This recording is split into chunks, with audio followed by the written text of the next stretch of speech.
Բարև ձեզ հարգելի հետևորդներ, Օրագիր Նյուզի եթերում ստեյությանն է եւ այսօր մեր տաղավարում հյուրընկալել ենք ազգային ժողովի անկախ падգամավոր Հովիկ Աղազարյանին։ Բարև ձեզ, պարոն Աղազարյան, շնորհակալ ենք մեր հրավերը ընդունելու համար։ Շնորհակալ եմ հրավերին։ Սիրով, պարոն Աղազարյան, գլխավոր դատախազը ձեզ անձեռնմխելիությունից զրկելու համար հարցով կգնա ազգային ժողով։ Դուք նշել եք, որ բացահայտումներ եք անելու Աննա Վարդապետյանի ներկայությամբ։ Ինչ բացահայտումների մասին է խոսքը եւ ինչու ավելի վաղ չէիք անում այդ բացահայտումները։ Չէ, բացահայտումները հիմա նպատակավորությունը չեմ գտնում, բայց կանեմ այդ օրը, չգիտեմ ինչ բացահայտումներ չի, բայց բոլոր դեպքերում ես կարծում եմ, որ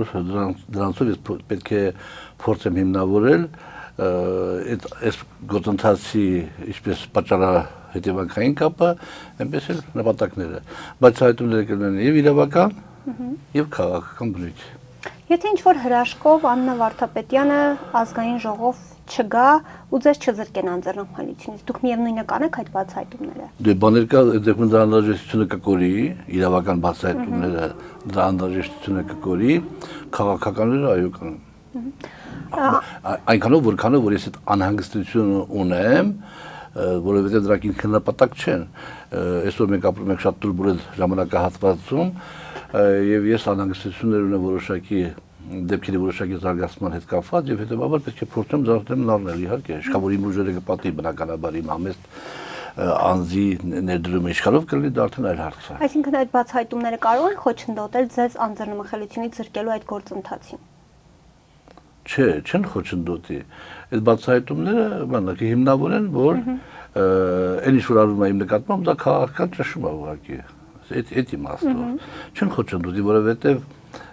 իմ նախկին գործընկերների մեջ ընդամենը մի երկու հոգի են, մի քանի հոգի են իրավաբան, որ կարողանան հասցնել ծանոթանալ փաստաթղթին եւ ասենք շատ մակերեսային ամեն ինչ գրված եւ որոշակի իրավական գնահատական տալ, բայց մյուս գործընկերները չունեն իրավաբանական անհրաժեշտ մակարդակի գիտելիքներ ունենալու դեպքում էլ դժվար իհարկե։ Եվ հետեւաբար իրանք պետք է հնարավորություն տան դատախազությանը եւ իրավապահմարմիններին օրենքով սահմանված կարգով իմ հանդեպ ձեռնարկել այդ միջոցառումներ։ Անդրադառնանք Գյումրիի անցկացվելիք թիմ ընտրություններին։ Ինչպես եք նախ գնահատում թեկնածուների շանսերը եւ կան արդյոք այնպիսի ուժեր, որոնց հետ չեք համագործակցի։ Դե Գյումրիում ճիշտ ասած, երբ որ պարոն Ասլանյանի հետ միասին նախաձեռնեցինք նոր քաղաքական ուժի հիմնադրում, մենք խոսակցեցինք իրար հետ եւ որոշեցինք հնարավորության դեպքում սատար էր իշ որ մեկին, որը ասենք քիչ շատ կհամընկնի, կհամապատասխանի մեր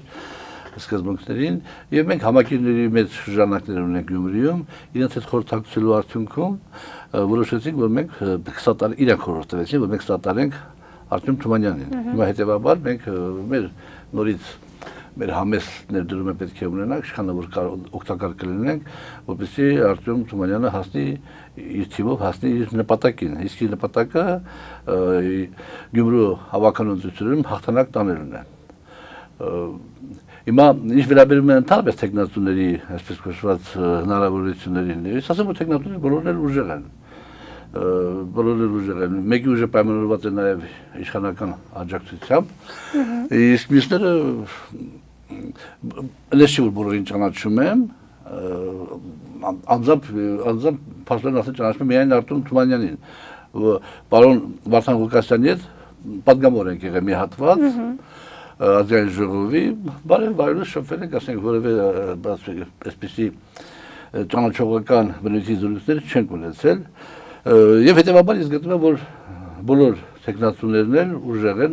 ինչպես կրկնեցի, ասեցի նոր, Սարիկ Մինասյանի ուժը նաեւ պայմանավորված է իշխանական աջակցությամբ։ Իմ կարծիքով, այո, Սարիկ Մինասյանը գահավաքի ձայների մեծամասնությունը, ոչ թե ձայների մեծամասնությունը, այլ բոլորի շատ ձայն գահավաքի։ Բայց քաղաքացիական պայմանագիրը չի կարող դառնալ Գյումրիի իշխանություն, որտեղ դա չի բավարարի, Եվրոքվեի այդ ուժերը, Եվրոդաշինքը որ կա, իրենք չեն հաղթահարի անցողիկ շեմը եւ հետեւաբար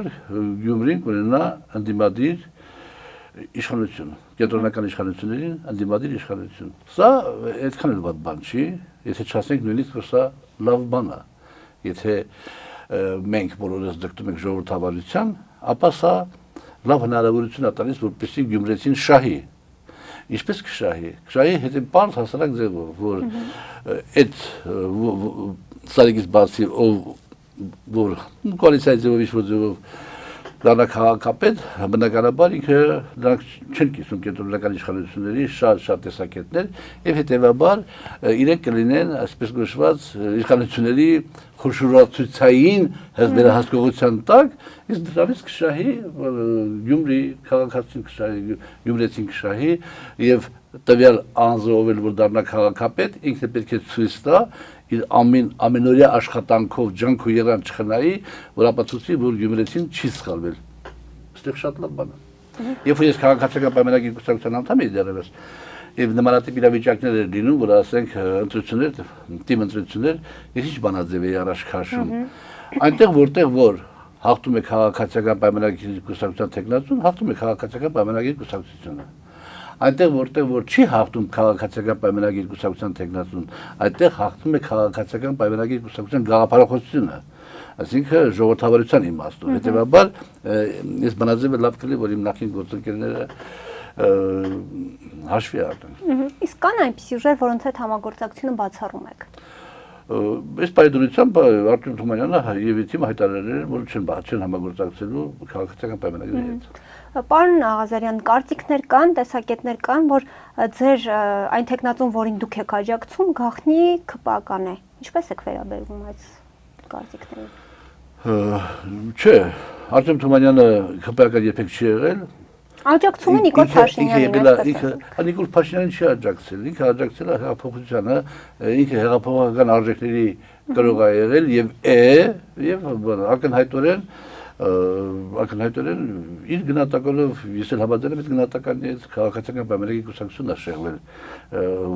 շատ դեպքերում հեղափոխական արժե համակարգից եւ հետեւաբար ինքը հայտնվել է այդ իրավիճակում այդպես տարան ջրբաժան է առաջացել որովհետեւ եթե նայում ենք ինչ էինք ուզում մենք 18 թվականին եւ այսօր մենք ինչ ունենք ապա շատ մեծ տարբերություններ կա հետեւաբար այդ գնահատական որ Արտем Թումանյանը գաղտնի ԿՊԱ-ական է տեղին չի ճիշտ չի Եվ ամենակարևորը դավադրությունների տեսության մեջ պետք չի լինել։ Միշտ պետք է հետևություն անել աշխատանքից, արդյունքներից։ Այսինքն Արտем Թումանյանի եւս ձեր նման երես է թեքել, այսպես ասած, Նիկոլ Փաշինյանից, քանի որ նրանք հեռացել են հեղափոխության գաղափարներից։ Մեր դեպքում պարոն Ասլանյանի եւ իմ դեպքում մի քիչ այդքան է բանը ձևի ճիշտ գնահատական տալը, որովհետեւ մենք մինչեւ վերջի վայրկյաններ պայքարել ենք, որպեսզի մենք մնանք կուսակցության մեջ։ Մեզ հեռացրել են։ Այսինքն շատ բաներում ես պարոն վարչապետի հետ համաձայն եմ, ինչպես նաեւ պարոն Ասլանյանը, բայց շատ բաներում էլ համաձայն չենք։ Չի կարա մի մարդ միշտ ճիշտ լինի։ Եվ եթե շրջապատում չկան այնպիսիները, որ ասեն, որ այսպես կոչված տարբերվող կարծիք հայտնեն, որոնց արկայության դեպքում վարչապետը կարողանա ավելի ճշգրիտ որոշում կայացնի, ապա սա որոշումներ կայացնելու բանը ընկնում է մի մարդու վրա, իսկ մի մարդը կարող է նաև սխալներ թույլ տալ, ինչպես յուրաքանչյուր մարդ բնականաբար, բայց վարչապետի թույլ տված սխալը, այս կամ այս սխալը կարող է ճակատագրական դեպքության համար։ Այս տարբերությունը սա է։ Կարծիքներ կան, որ եթե Գյումրիի ընտրություններում ընդդիմադիր տեխնացուն հաղթի, մասնավորապես նախկին քաղաքապետ Վարդան Ղուկասյանը, նա ընտրվելուց հետո կձերբակալվի եւ չի կարողանա պաշտոնավարել, ինչպես օրինակ տեղի ունեցավ Վանաձորի ընտրությունների ժամանակ։ Որքանով եք այս սցենարի իրատեսական համարում, արդյոք իշխանությունը կգնա նման ճանապարհով։ Ճիշտ ասած, պետք է դրան պատրաստ լինել։ Պատրաստել ինչ իմաստով, որ ասենք փոխարինող ունենալ, որովհետև ցավոք սրտի ես չեմ բացառում, քիչ հավանական եմ համարում, բայց չեմ բացառում։ Այդ դեպքում ինչ պետք է անենք, որ օրինակ Գյումրիում ստացվում է այսպես թե այնպես ԿՊ-ն է հաղթելու։ Եթե այս ճանապարհով իշխանությունը գնա։ Եթե ասենք թե Արտем Թումանյանն է հաղթում, այդ դեպքում Չեն կարողանա ինչ-որ գործ օրինակ հարուցել Արտем Թումանյանի վրա, ասես։ Չէ, ցանկացածի վրա կարող է ինչ-որ գործ հարուցել, ասենք միջև հետո դեպքում ներողություն խնդրել,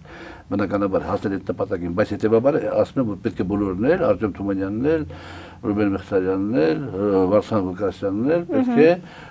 պետք է պատրաստ լինել այդ նպատակին փոխարինող ունենալ։ Հետո երկրորդը,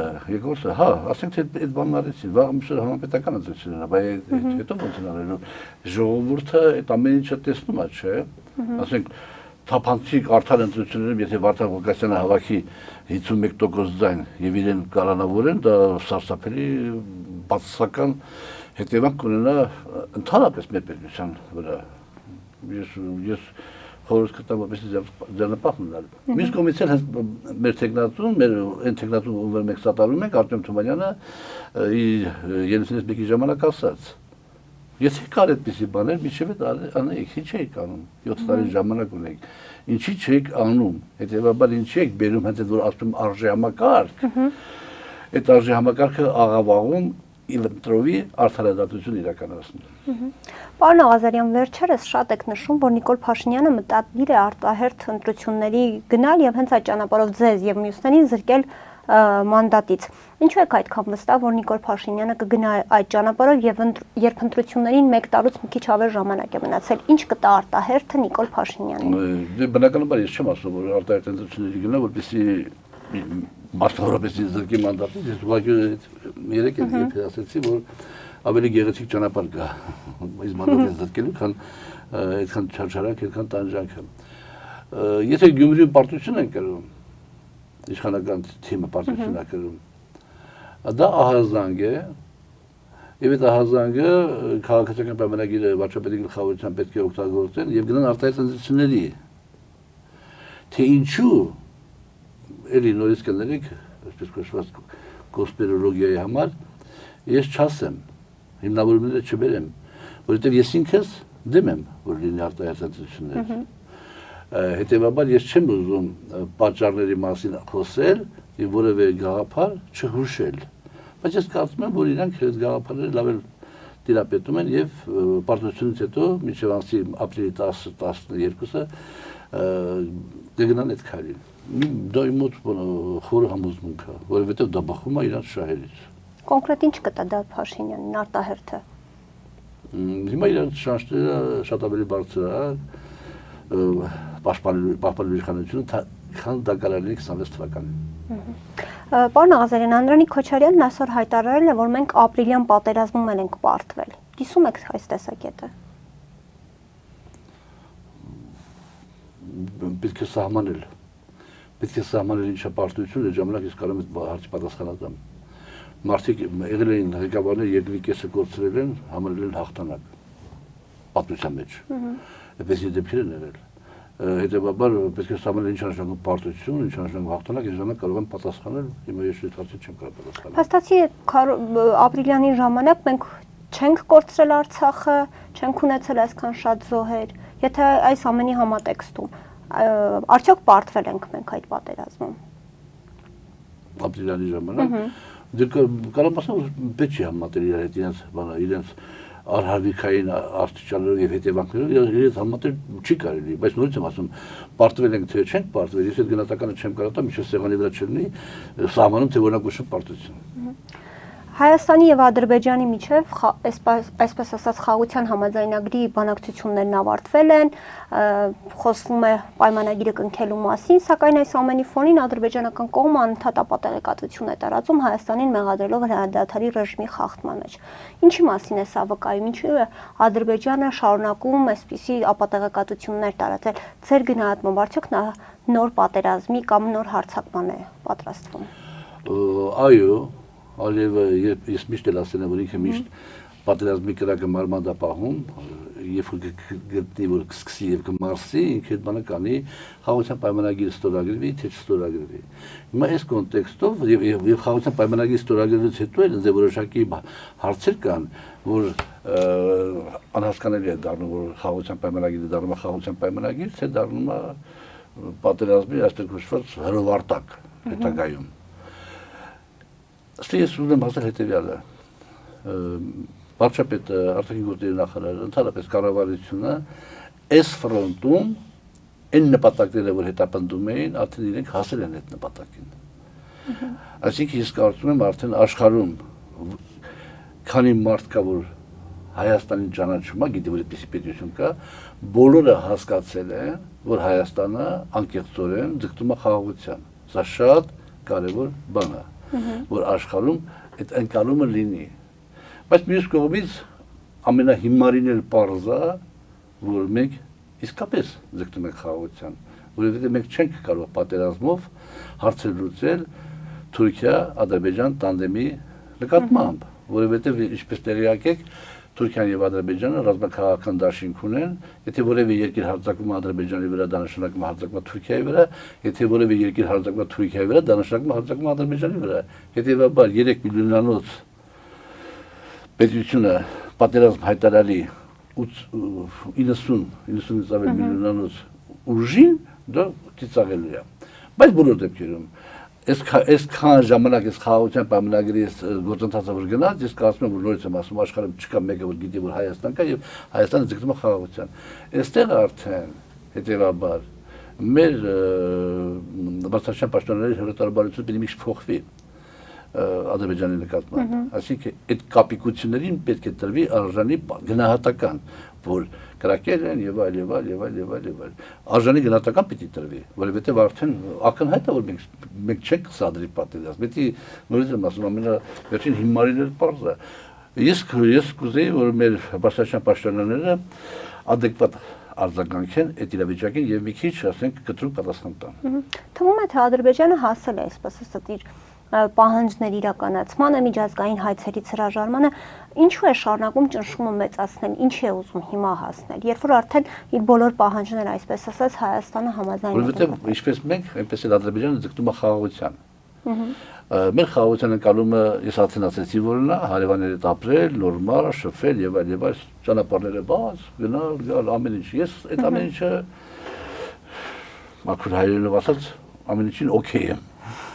Հիմա Ադրբեջանը նույնպես ձգտում է խաղաղության, բայց իր խաղաղության բանաձևը ուրիշ է։ Իր խաղաղության բանաձևը Հայաստանը վերացնելն է, իր տարածաշրջանում խաղաղություն հաստատելը։ Հետևաբար մենք դա պետք է հաշվի առնենք միշտ պետք է հաշվի առնենք։ Պոմիդոր ցանելուց պետք է հաշվի առնենք, փափուշտ արտադրելուց պետք է հաշվի առնենք, ական արտադրելուց պետք է հաշվի առնենք, արտաքին հարաբերությունում պետք է հաշվի առնենք, դաշնակիցների ինտերեսության մեջ պետք է հաշվի առնենք, որպեսզի կարողանանք այնպիսի իրավիճակ ստեղծենք, որ Ադրբեջանին ուղղակի ձեռնտու չլինի պատերազմել։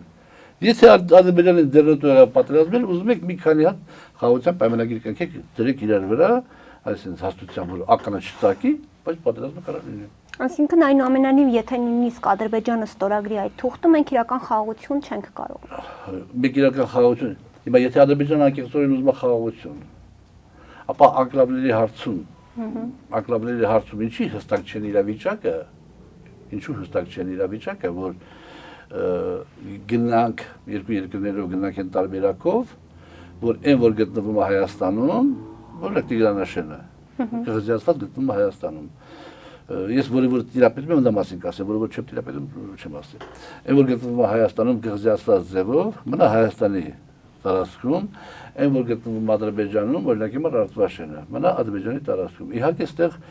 խնդիր առաջանում, սահմանադրության հետ կապված խնդիր առաջանում, որովհետև այդ հողերի հարցը սահմանադրությամբ հանրակրվի պետք է որոշվի։ Հասկանալի է, բայց քաղաքական համաձայնության գալու դեպքում դա արդեն դառնում է տեխնիկական լուծում եւ լուծումը կա։ Եթե այդպես չի, ասենք Ադրբեջանը ինչու է ուզում, որ Տիգրանաշենը դառնա իր պետության մասը, կղզիացված ձևով։ Լարվածության օջախ ստեղծել։ Լարվածության օջախ կլինի դա բնականաբար, որովհետև երկու երկրների ժողովուրդների մեջ արյուն է հոսել, մեծ արյուն է հոսել, այդ արյունը չի չորացել։ Լարվածության օջախ կլինի։ Խաղաղության պայմանագիր ես կնքում լարվածության օջախներ ստեղծելով, ես դա չեմ հասկանում։ Ես ինչպես նաև ես չեմ հասկանում, թե խաղաղ դիտորդները ինչու են խանգարում խաղաղությանը։ Բայց ոչինչ։ Եթե դա այդագին է որ տանք որ ստորագրի, ես դեմ չեմ դրան։ Ես նաև մի քիչ լավ չեմ հասկանում, թե որ հետ են կանչում հայցերը, որին ես համաձայն եմ, բայց հետագա հայցերը կարան լինեն, թե չեն կարան։ Այդ պահը ես չգիտեմ, երևի առաջիկայում ես վարչապետին հարց կտամ հնարավորության դեպքում։ Ասենք մենք հիմա բոլոր հայցերը հետ կանչենք, Ադրբեջանը կանչի հետ, հիմա այսօրվա հայցերը ու Բաքվում ընթացող այդ դատավարություն կոչված ֆարսի արդյունքում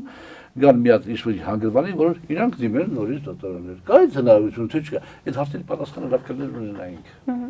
Նիկոլ Փաշինյանը ասել է, որ հրամայել է այսպես ասած բանակին, որ հրադադարը չխախտեն։ Նման հայտարարություն անելով չի ստացվում, որ առաջ է տանում Ադրբեջանի այն թեզը, այն ապատեղեկատվությունը, որ Հայաստանը խախտում է հրադադարը եւ այսպես ասած Հայաստանին չի հանում ագրեսոր։ Ոչ, ես կարծում եմ, որ նույնիսկ պետք է ավելի խիստ լինել։ Պատահական չհաշվենք էլի, ասել պատահական կրակում է հրացանը, ավտոմատը կրակում է, այդ չհաշվենք։ Այսինքն դուք եւս կարծում եք, որ Հայաստանը խախտել է հրադադարը։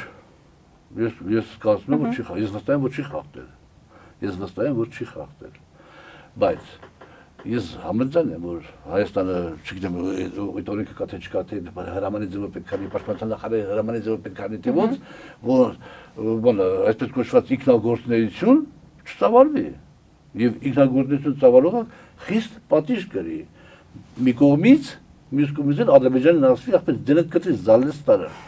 Եթե այդ ձևի կանեն, ես համաձայն եմ։ Եթե մենակ մերոս գլխին պիտի բամփեն, համաձայն չեմ։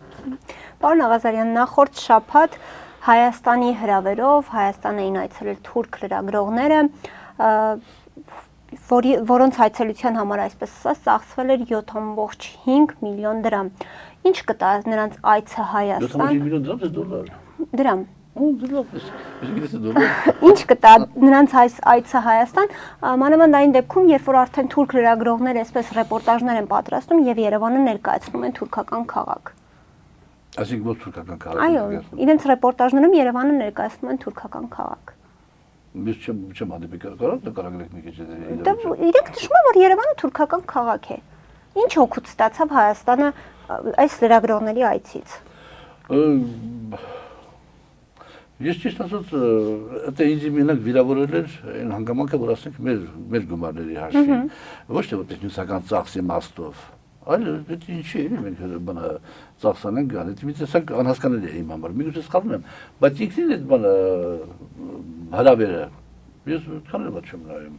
հիմա թե դա ոչ են օգտագործում, դա նշանակում է ինչ վարչապետի զրույցից իրանք եկել են այդպիսի եզրահանգման, թե դա օգտագործել են իրենց տեսեք, ավելի լավ, փաստորեն վարչապետը հրավիրել է, որպեսզի կիսվի իր մտքերով, որպեսզի փորձի սառույց հալեցնի, ասենք, երկու ժողովուրդների միջև, պրոբլեմների, ասենք, հարթեցման ճանապարհին եւ այլ, եւ արդյունքում այդ ձևի գնահատականներ է տրվում Երևանի մասին եւ այլ, դա վարչապետը հետևություն անի, ինչ է հետևություն անի դեպքում։ Ես ինքս երևի չեմ դատապարտում, ես միայն դատապարտում որ 7 միլիոն հալագիտես դոլարը կապ չունի, բայց ասենք ինքը փաստը մի քիչ այդքան էլ համար անընդունելի է, որ ասենք դու փող ծախսես, որպեսզի գան քո մոտ հարցազրույց, ասենք եւ դու դրանով ես ինչ ես անում, թե չգիտեմ։ Եվ պարոն Աղազարյան, այս համատեքստում իշխանական այսպես լայն շրջանակներ նշում են, որ Թուրքիան է այսպես զսպելու Բաքվի ագրեսիան,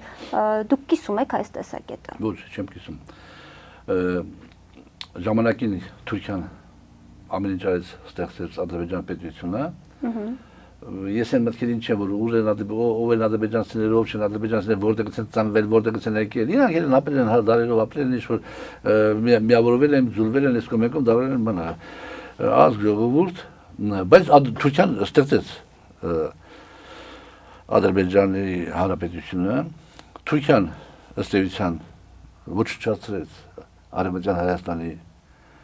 բնակչությունը, Թուրքիան բավականին մեծ քայլեր կատարեց, որպեսզի ստեղծվի անկախ հայկական պետություն, իսկ այդ պետությունը Ռուսաստանից փոխվելու իմաստով, որ հետագայում կուլ տա։ Հիմա եկել է այդ հետագան։ Եվ կախված նրանից, թե մենք մեզ ոնց կպահենք, կօգնենք Թուրքիային մեզ կուլ տալ, թե մի քիչ խանգարենք, այդ ժամանակը ցույց կտա։ Այս համատեքստում նշում եք, որ Թուրքիան ուզում է մեզ կուլ տալ։ Այդ դեպքում հնարավոր է նրա եղբայր Ադրբեջանի հետ այսպես խաղաղություն ունենալ։ Ինչ պիտի անի Հայաստանը վերջնականապես կործանումից Թուրքիան ես բավարարեցի, ասեք երևի թե բանալ ամբողջ ճիշտ չընկալվեցի, չհասկացվեցի։ Երբ որ ինքը ստեղծել էր Ադրբեջան, ստեղծեց Ադրբեջան այն ժամանակ։ Հենց այդ նպատակով է ստեղծել, որ Ադրբեջանի միջոցով հարցեր լուծի։ Ինքը բան պապայություն։ Ինչպես կարող ենք խուսափել այս ամենից։ Այսօր մենք խուսափում ենք, ես ասեցի մի քիչ առաջ, պոմիդոր ցանելուց սկսած, փամփուշտ արտադրելուց սկսած, ականներ եւ այլ դրոններ անօթաչու սարքել արտադրելուց սկսած եւ արտաքին հարաբերություններում ճշգրիտ քաղաքականություն վարելով իմանալով թե ով է մեր դաշնակիցը եւ այդ իրավիճակը ստեղծելով այդ է միակ ճանապարհը խուսափելու եւ ամեն րոպե պատրաստ լինել պատերազմի։ Ձեր գնահատմամբ այս իշխանությունը գնում է այդ ճանապարհով ձեր թվարկածներին։ Ցավոք սրտի ես որոշ դեպքերում անհանգստություն եմ։ 1-2 քայլ եթե իմ անհանգստություններից կատարվի որ ասենք շատ ռեալ է, մենք 30 տարի հետո չենք լինի։ Ինչ պետք է անել այդ դեպքում այս իշխանություններին հեռացնելու համար եւ Հայաստանը կործանումից փրկելու համար։ Պետք է ժողովրդին ներկայանալ եւ բացատրել հարցերի էությունը եւ ընտրությունների արդյունքում ցույց տալ որպեսզի վերարտադրվի պարոն վարչապետը։ Ես ասել եմ, մի երկու առիթով ասել եմ, որովհետեւ ինքը մեր պետությունը ղեկավարել է ծանրագույն ժամանակահատվածում եւ ծախսել է հսկայական մարդկային, բարոյական, հոգեբանական էներգիա, մասնավորապես ինքը չէր ասում, որ դուք կոնկրետ մի զավակ եք կորցրել, մի զավակի համար եք սգում, ես 4000-ի համար եմ, բոլորի համար եմ ցավում։ Ու դա անկեղծ է, ես գիտեմ, որովհետեւ ես արդյունեցել եմ այդ ամեն ինչի նաեւ փոքր շրջապատերում իմանալու Հետևաբար ինքը այդ ամեն ինչի միջով անցնելով ինքը հատին սպառել է։ Եթե մենք չկարողանանք այնպես անենք չվերարտադրվի, ապա ինքը վեր է հասվելու ավտորիտար ղեկավարի տարբերվում ասենք մյուս ղեկավարից նրանով, որ արդեն ինքը միանձնյա ամեն ինչ ինքն է որոշում եւ նաեւ այդ ամբողջ բեռը ճնշումները իր վրա 1-2 սխալը կդառնա ճակատագրական։ Պետք է անենք այնպես, որ հավանական արտահայտություններում կամ հերթական ընտրությունների ժամանակ պարոն Փաշինյանը չդառնա Հայաստանի Հանրապետության վարչապետ։ Այսինքն համաձայն եք այն մտքի հետ, որ Հայաստանում ընտրություններով իշխանափոխություն հնարավոր է անել։ Դե ես կարծում եմ, որ հենց նույն քաղաքացիական պայմանագիր կուսակցության կարևորագույն ձեռքբերումներից մեկը այն է, որ Հանրապետությունում ստեղծված է բացարձակ, չէ, բայց շատ բարձր մակարդակի իրավիճակ, որ այո, դա հնարավոր է։ Եվ պարոն Աղազարյան, ամփոփելով զրույցը, դուք նոր այսպես ուժ եք ստեղծել, ո՞րն է ձեր ստեղծած ուժի գաղափարը, խոսությունը, նպատակը եւ արդյոք պատրաստվում եք մասնակցել 2026 ընտրություններին։ Դե մեր գաղափարությունը ներկայացված է մեր ծրագրում, ես կարամ մի դրվագով, ես կարելի է, որտեղ մնացածը ամեն ինչ ասելը, միգուցե հերթական հանդիպումների ժամանակ ամեն դրվագի մասին խոսենք, օրինակ կոռուպցիայի դեմ պայքարը, մեկ ինչ է առաջարկում, կոռուպցիայի կանխարգելման հանձնաժողովը պետք է տրվի ընդդիմությանը, խորհրդարանական ընդդիմությանը, մի հոգի թող իշխանությունը ներկայացուցիչ ունենա, մնացածը պետք է լինեն ընդդիմության ներկայացուցիչները։ Եվ ոչ թե պարլամենտը հաստատի այս կամ այն ներկայացուցիչին, այլ տալիս է իրանք ում ուզում են թող նշանակեն։ Հետևաբար կոռուպցիայի կանխարգելման հանձնաժողովը ընդդիմությունը որպես գործիք կօգտագործի իշխանության մեջ կոռուպցիոն դրսևորումները վերհանելու համար։ Չէ՞ որ կոռուպցիան լինում է հիմնականում իշխանական շրջանակներում։ Վերհանելու համար իշխանությունը, ասենք, քաղաքական իշխանությունը պետք է գոհ լինի, հանգիստ քնի, որովհետև իրաց փոխարեն կա ուժ, որ իր մեջի կոռուպցիոն դրսևորումները բացահայտելու է։ Կբացահայտվի այս կամ այն դեպքը։ Իրավական այսպես կոչված ճանապարհով հարցը կունենա զարգացում շարունակում։ Ինչ կունենա դրանից ընդդիմությունը ժողովրդի աչքին կերևակ, ասի տեսակ, սիրի ժողովուրդ, Աղազարյան Հովիկին այսքան սիրում հարգում եք, ինքը կոռուպցիոներ է, մենք հայտնաբերեցինք։ Ուրեմն դուք մեզ մյուս անգամ ձայն տվեք, որովհետև մենք տեսեք, իշխան լավն եք, բան չենք անի։ Իշխանությունը ինչ կասի, հա, հայտնաբերեցինք, մենք էլ բան արեցինք։ Իրավական ճանապարհով գնացինք մինչև վերջ։ Այսինքն ստե շահման պետությունը